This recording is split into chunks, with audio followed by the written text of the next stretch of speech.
Good morning. Welcome back to the Red Mic. I'm glad you're here. Happy Thursday.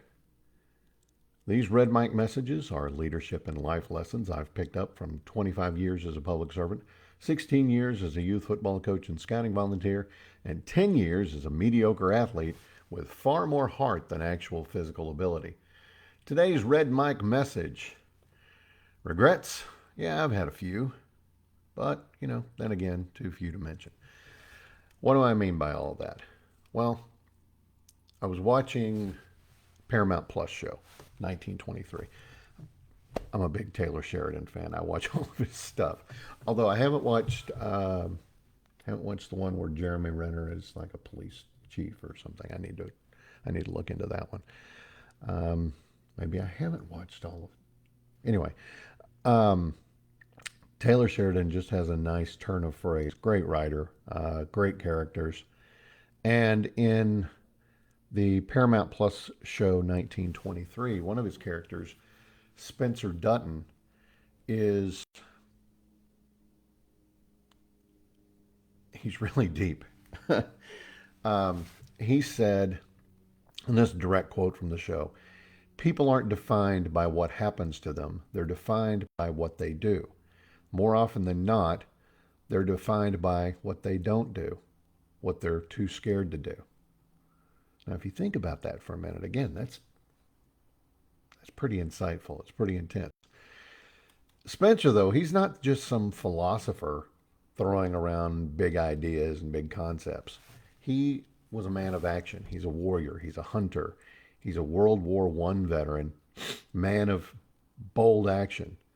He's also a man haunted by the things that he's seen and done in his life. So when he said those words, it wasn't over a whiskey in a comfortable parlor, smoking a cigar, him just saying things to talk. It was on literally it was on a ledge. He was talking to a man who was about to throw his life away. This man had been beaten down not by war or any hardship, but by emotional and physical wounds that were deep enough to make him believe there was no way forward other than taking a header off the side of a ship. Spencer didn't coddle him, though. He didn't tell him everything's going to be okay. He told him the truth. Life is about choices.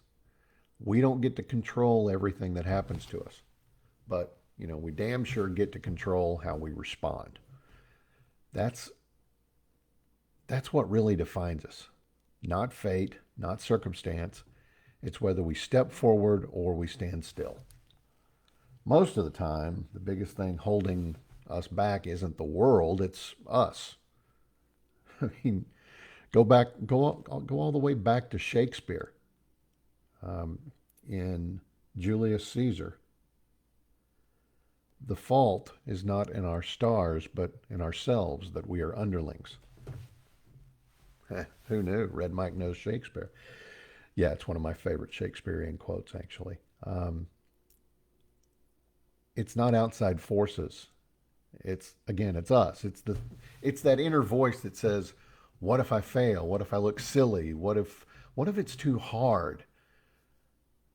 Here's the truth, though. Our biggest regrets aren't the mistakes we make or the mistakes we made. They're the chances we didn't take. They're the things that we were too scared or too lazy to try. And that's true. Biggest regret I've got in my life is that I didn't finish my Eagle Scout. I should have. Fumes got in the way. Well, broke my leg at summer camp.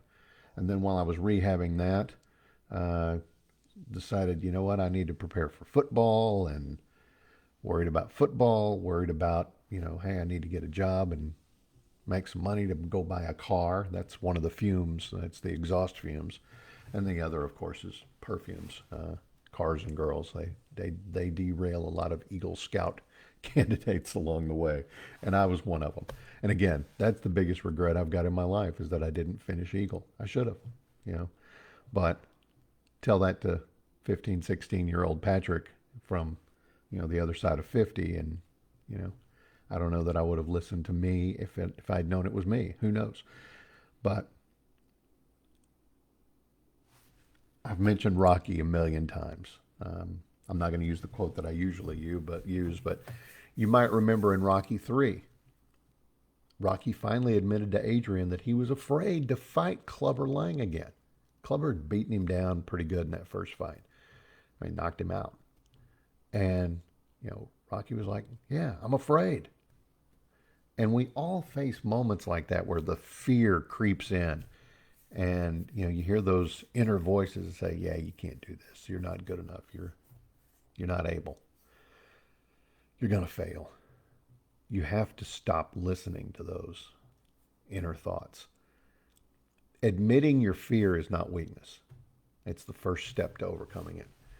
And just like Rocky had to face his doubts before he went and beat Clubber Lang and got his title back, we define ourselves not by fear itself, but by whether we let it stop us or push us forward. FDR, anyone? Yeah, the only thing we have to fear is fear itself. Courage is not about fearlessness. It's about taking action in spite of that fear. Green Lantern. How many pop cultures can I fit in again? It's about taking action in spite of your fear. If you wait for certainty, you'll probably wait forever. And then you're going to look back and you're going to have those regrets. If you wait until you're ready, you're never going to move. So ask yourself, are you defining your life by what you do or by what you're too afraid to do? And that's today's Red Mike message. I hope you found it interesting or helpful. I hope you're able to put some of this stuff in place in your life. I appreciate you. I really do. Please give us a like, a follow, and a share no matter what platform you're on. I'd appreciate it very much. And don't forget, life is short. Drink the bourbon.